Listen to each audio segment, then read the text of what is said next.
नमस्कार, स्वदेश न्यूज देख रहे हैं आप। मैं हूं आपके साथ राखी और बात करेंगे एससी का आसरा। उत्तर प्रदेश में लगातार दूसरी बार बहुमत के साथ सरकार बनाने वाली बीजेपी अब मिशन 2024 की तैयारी में जुट गई है और उसकी कोशिश विधानसभा चुनाव में मिले वोटों के साथ अपना वोट बैंक बढ़ाने की है। इन्हीं में दलित वोट उसके लिए अहम हो चले हैं। बीजेपी दलित वोटों को साधने के लिए पूरी ताकत लगा रही है। पंडित दीनदयाल उपाध्याय, श्यामा प्रसाद मुखर्जी, अटल बिहारी वाजपेयी, नरेंद्र मोदी के साथ साथ अब आपको भाजपा नेताओं के यहाँ डॉक्टर अंबेडकर का चित्र भी दिख जाए तो अचरज नहीं करना चाहिए, क्योंकि ऐसा करने के लिए पार्टी ने अपने तमाम नेताओं को बकायदा निर्देशित किया है। दरअसल 22 की विजय से उत्साहित भाजपा अब 24 की तैयारी में जुटी है। यूपी की जीत में दलितों का भी अहम योगदान है। बसपा का मत प्रतिशत 22 से गिरकर करीब 12% पर आना इसकी स्पष्ट गवाही देता है। अब भाजपा मिशन 2024 के लिए अपने इस दलित एजेंडे पर और आगे बढ़ चली है। कभी अगड़ों की पार्टी कहलाने वाली भाजपा ने यह टैग खुद पर से हटा दिया है। अगड़ी के साथ पिछड़ी जातियों को साथ लाकर पार्टी लगातार सफलता हासिल कर रही है। अब नजरें दलितों पर हैं। यूं तो दलित वर्ग में शामिल विभिन्न जातियों के बीच संघ और भाजपा ने पैठ बढ़ाने की शुरुआत बहुत पहले ही कर दी थी, लेकिन दलितों में सबसे बड़ी हिस्सेदारी जाटव समाज की है, जिसे बसपा का बेस वोट माना जाता है। भाजपा ने यूपी विधानसभा चुनाव की तैयारी के दौरान ही इस वोट बैंक पर नजरें जमा दी थी। पश्चिमी उत्तर प्रदेश में पार्टी ने टिकट वितरण में भी जाटव समाज को वरीयता दी थी। बेबी रानी मौर्य, असीम अरुण टीम योगी के प्रमुख चेहरे भी बनाए गए हैं। प्रचंड बहुमत से सरकार रिपीट होने के बाद भाजपा अपने एजेंडे को आगे बढ़ाने में जुट गई है। पार्टी इन दिनों समरसता सप्ताह मना रही है, जो अंबेडकर जयंती यानी 14 अप्रैल तक चलेगा। इसी बीच 11 अप्रैल को ज्योतिबा फुले की जयंती भी है। बाबा साहब की तमाम प्रतिमाओं की साफ सफाई और माल्यार्पण से लेकर दलित बस्तियों में जाने, जिलों में गोष्ठी करने, फल वितरण, रक्तदान शिविर, स्वच्छता अभियान सहित विभिन्न कार्यक्रम इस दौरान किए जाने हैं। बीजेपी की ये मुहिम कितनी कामयाब होगी, विपक्ष का इस पर क्या कहना है, इस पर आज हम चर्चा करेंगे। और कुल मिलाकर देखा जाए तो एससी का आसरा 2024 की तैयारी 22 को जीत चुके हैं, वो उत्साह है। मुझे लगता है उत्तर प्रदेश की सियासत, राजनीति की जब जब बात हुई है, पूरा इलेक्शन हो गया, तमाम चीजें हमने कवर की, बात की, कई डिबेट्स में हमारे जो पैनलिस्ट जुड़ते हैं वो भी, रिजल्ट आ गए, सब कुछ हो गया। लेकिन एक बात बिल्कुल साफ रही कि जातिगत समीकरण जो है वो उत्तर प्रदेश की सियासत में महत्वपूर्ण भूमिका निभाते आए हैं और एक बार फिर उसका नजारा हमें इस बार के इलेक्शन में देखने को मिला है। थोड़ा सा अचंभा इसलिए भी हुआ था कि बसपा की मात्र एक सीट या जो दलित वोट्स हैं वो जो सीधे सीधे वहां से खसके हैं वो भारतीय जनता पार्टी के पाले में गए हैं, इसका उनको बहुत फायदा मिला है। तो निश्चित तौर पर मुख्य लड़ाई यदि हम भाजपा की बोलें या समाजवादी पार्टी की बोलें तो ऐसे में अब जो एक वर्ग है जिस पर कभी शायद बहुत फोकस नहीं था भारतीय जनता पार्टी का, और अक्सर हम देखते आए नहीं होता था, क्योंकि हुआ होता तो शायद बहुत पहले से भारतीय जनता पार्टी होती, लेकिन अब मुझे लग रहा है इस पर फोकस करने की जरूरत शायद पार्टी को महसूस हो रही है और बसपा का उतना जनाधार अब नहीं दिखा। देखिए आने वाले समय में क्या होगा इसकी भविष्यवाणी हम अभी से नहीं करते, लेकिन जो स्थितियां परिस्थितियां बन रही हैं वो बहुत कुछ बयां करती हैं। अब एक सबसे महत्वपूर्ण बात, चाहे बीजेपी साध ले, चाहे कांग्रेस साध ले, चाहे समाजवादी पार्टी साध ले, चाहे मायावती साध ले या कोई और राजनीतिक दल भी आके इनको साधने का प्रयास करे, पर मुझे ऐसा लगता है कि सिर्फ वोटों के लिए नहीं, इस वर्ग के लिए काम करने की बहुत जरूरत है। इस वर्ग के लिए उन योजनाओं की बहुत जरूरत है जिसका इनको फायदा मिले। इस वर्ग को उस चीज की बहुत जरूरत है ताकि इनको ये ना महसूस कराया जाए कि ये पिछड़े हैं। मुझे लगता है इन सब बातों का विशेष ध्यान रहना चाहिए। इस चर्चा को आगे बढ़ाऊंगी। मेहमान जुड़े हैं, सबसे पहले मैं आपका परिचय करा दूं। भारतीय जनता पार्टी का पक्ष रखने के लिए हरीश श्रीवास्तव जी हमारे साथ जुड़े हैं। हरीश जी बहुत स्वागत चर्चा में जुड़ने के लिए। सपा का पक्ष रखने के लिए करण कुमार मिश्रा जी हमारे साथ जुड़े हैं। करण जी आपका भी बहुत स्वागत है। और वरिष्ठ पत्रकार हैं अरविंद जयतिलक जी। अरविंद जी आपका भी बहुत स्वागत है। मैं चर्चा की शुरुआत सबसे पहले हरीश जी आपसे करना चाहती हूँ।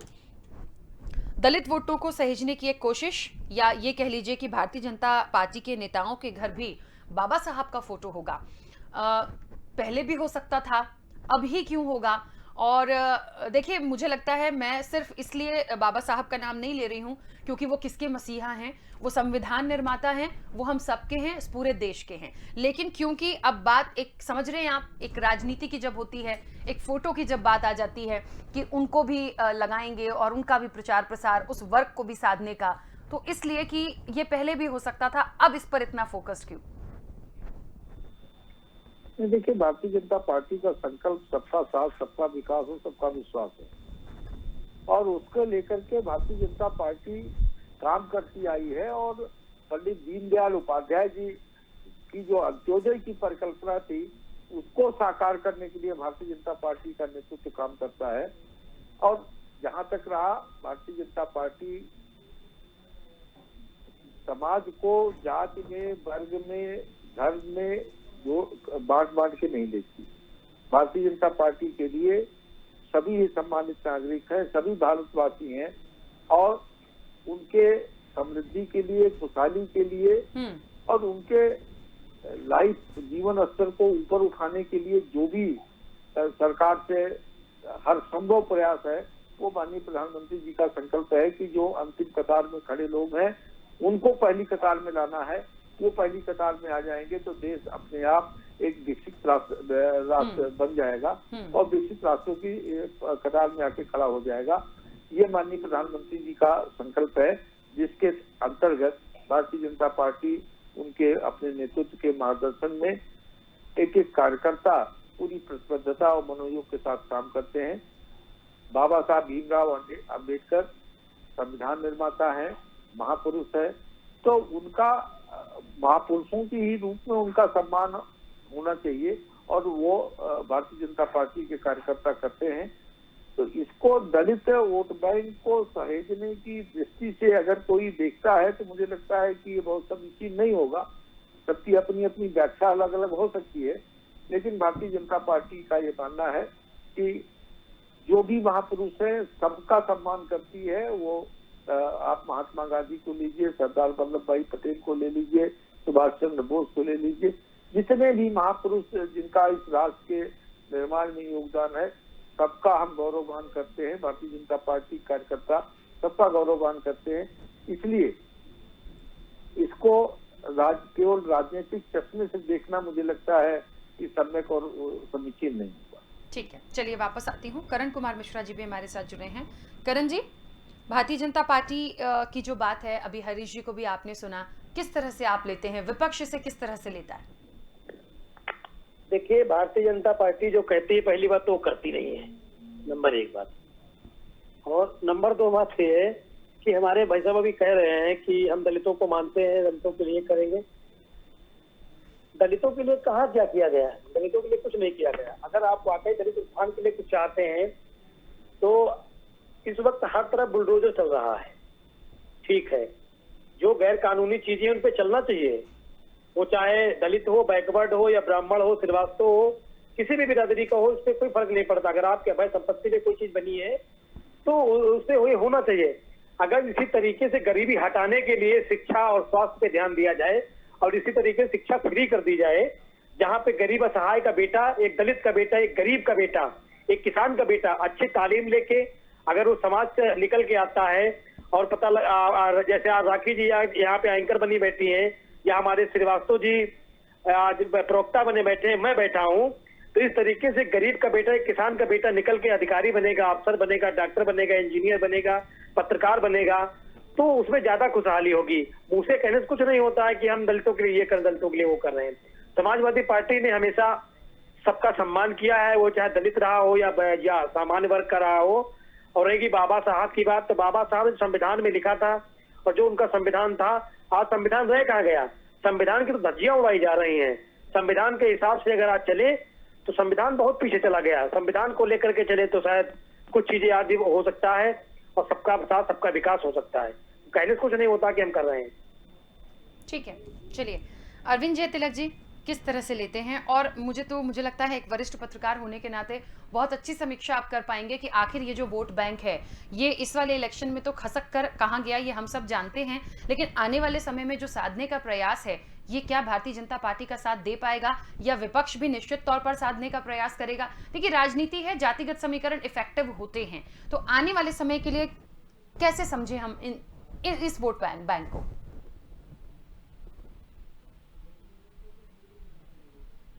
देखिए, भारतीय जनता पार्टी की जो सैद्धांतिक प्रतिबद्धता रही है अपने जन्म के काल से ही, तो उसको बृहत्तर हिंदुत्व के विमर्श में रख करके वह हमेशा जो है इसे आगे बढ़ाने की कोशिश करती रही है।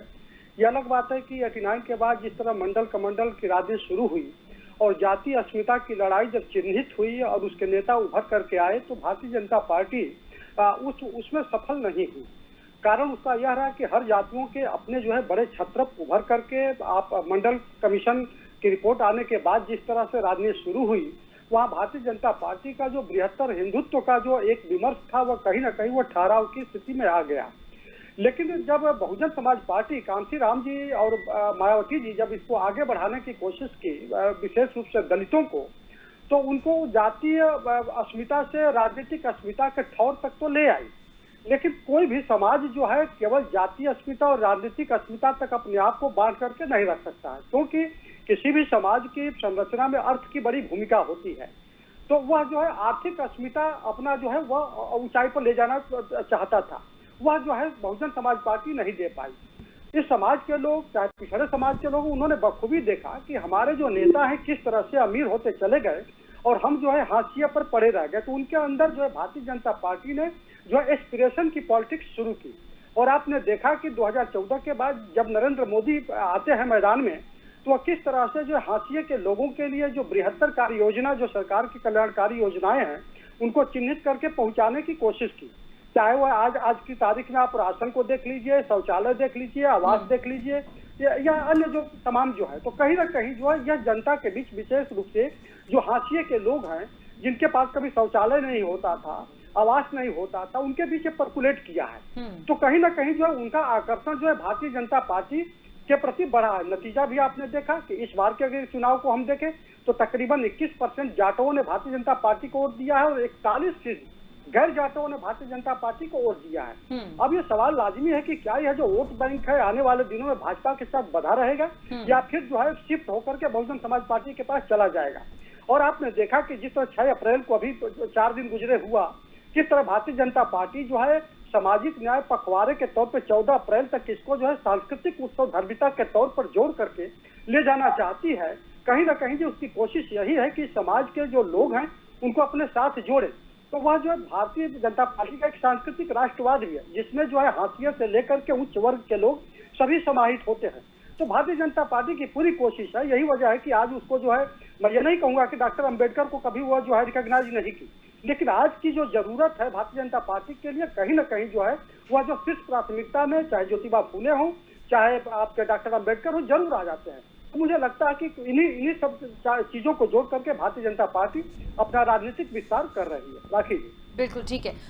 मुझे लगता है हरीश जी, इन सब के साथ साथ, जैसा कि मैंने जब शुरुआत की इस चर्चा की तब भी कहा था कि वोट बैंक अपनी जगह है, उनको साधने का प्रयास भाई आप कैसे करेंगे। ऐसा नहीं है कि बाबा साहब का कोई कार्यक्रम है तो हम उसमें कर दें, या हफ्ते भर हम कोई कार्यक्रम कर रहे हैं। मुझे लगता है उस वर्ग को आज सबसे ज्यादा जरूरत किस चीज की है, उनके लिए आप भले 5 योजना लाइए या 2 योजना लाइए या 10 लाइए, लेकिन वो सारी इफेक्टिव होनी चाहिए, उनको उसका लाभ मिलना चाहिए, तब वो साथ देंगे। फिर अब चाहे भारतीय जनता पार्टी हो या समाजवादी पार्टी हो या कोई अन्य दल हो, उनको वो चीज चाहिए, उस वर्ग को उस तरह से हमें देखना होगा, तब जाके मुझे लगता है कि वो एक साथ दे पाएंगे।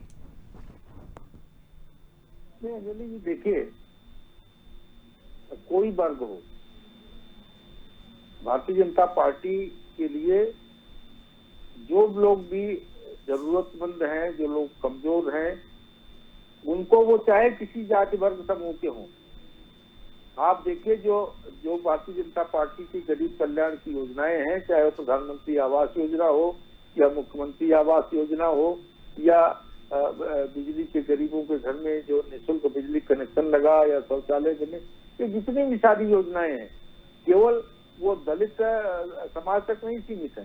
समाज का गरीब तबका जो भी है वो अगर सवर्ण जात का वर्ग भी उस आय वर्ग सीमा की वो जरूरतमंद के रूप में उसका परिवार चिन्हित है तो उसको भी उसका लाभ उतना ही मिला जितना कि दलित वर्ग के, वो दलित हो, वो पिछड़े हो, वो मुस्लिम हो, ईसाई हो, किसी भी जाति वर्ग धर्म और संप्रदाय समूह के हो, सबको जो लोग कमजोर हैं उन कमजोरों का उत्थान, कमजोर लोगों का उत्थान भारतीय जनता पार्टी का संकल्प है और उसको लेकर के भारतीय जनता पार्टी काम कर रही है।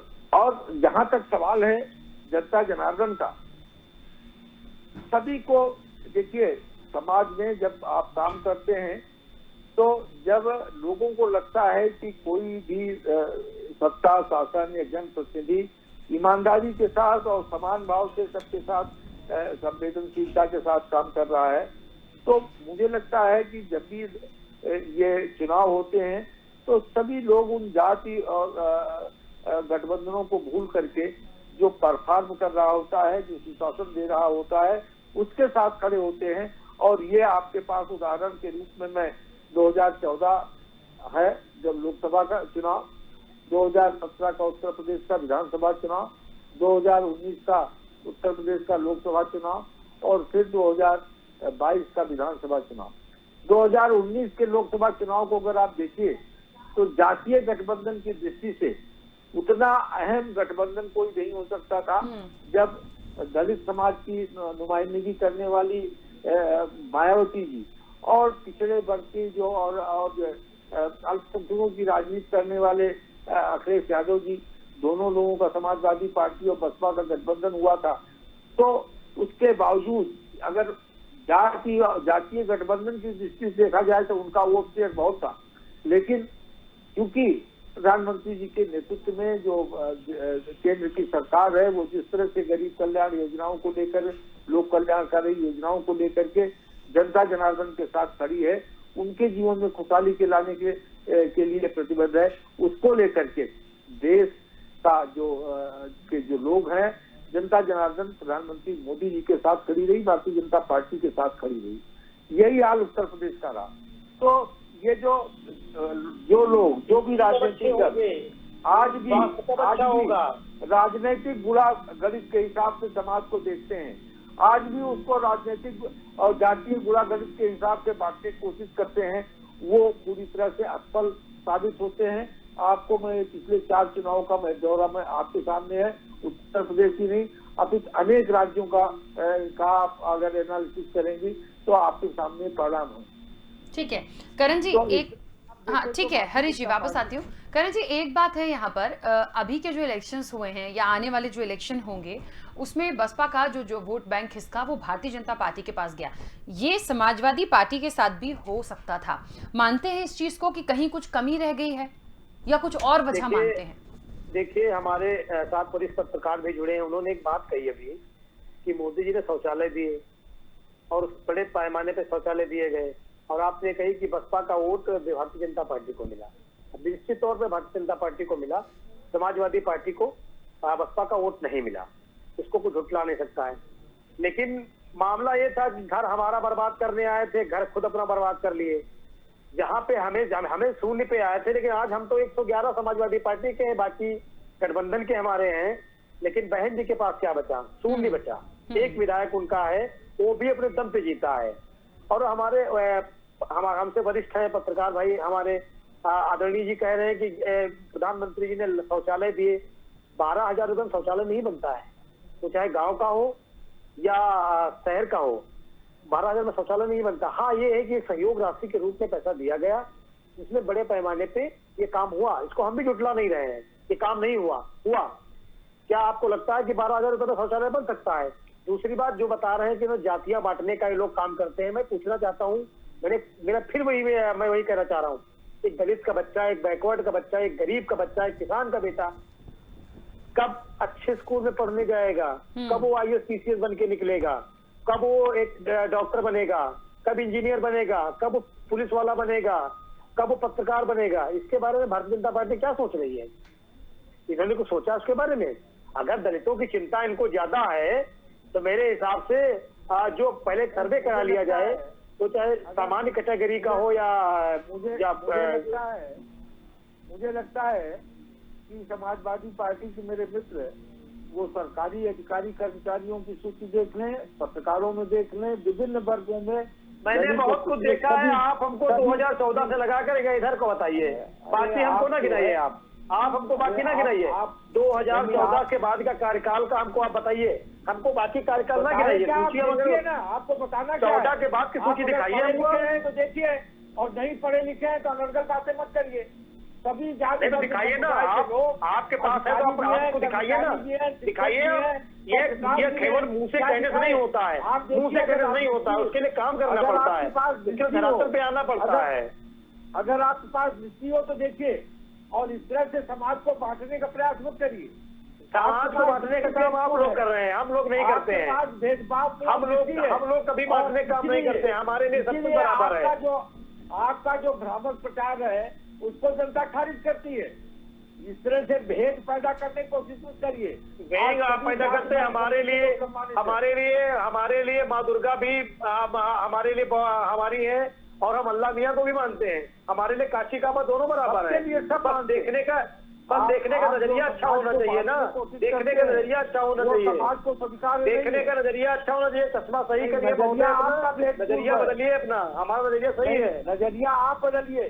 आपको हमने नजरिया बदल लिया। और जनता ने हमें जो दिया है उसको स्वीकार करते हैं। जनता ने हमें जो दिया उसको स्वीकार करते हैं, उनको झुठला नहीं रहे। लेकिन चश्मा अपना बदलिए महोदय, नजरिया बदलिए अपना। नजरिया और कार्यशैली दोनों गलत है।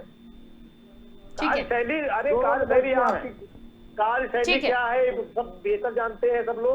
चलिए हरीश जी और करण जी, ठीक है अरविंद जी को बोलने दीजिए। अरविंद जय तिलक जी, 2024 के लिए जितनी बातें अभी हो रही हैं, जो कहा जा रहा है और जो हमने अभी 22 में देखा, 24 की यदि मैं बात करूं तो क्या लगता है कि क्या कुछ बदलाव देखेंगे, या भारतीय जनता पार्टी थोड़ा सा और लीड कर सकती है, और समाजवादी पार्टी का एक ग्राफ क्या हो सकता है? क्योंकि किसी तीसरे की, मैं कांग्रेस की बात करूं या बसपा की बात करूं, तो अभी वर्तमान स्थिति को देख के तो नहीं लगता कि ये फिलहाल इतनी जल्दी कम बैक कर पाएंगे।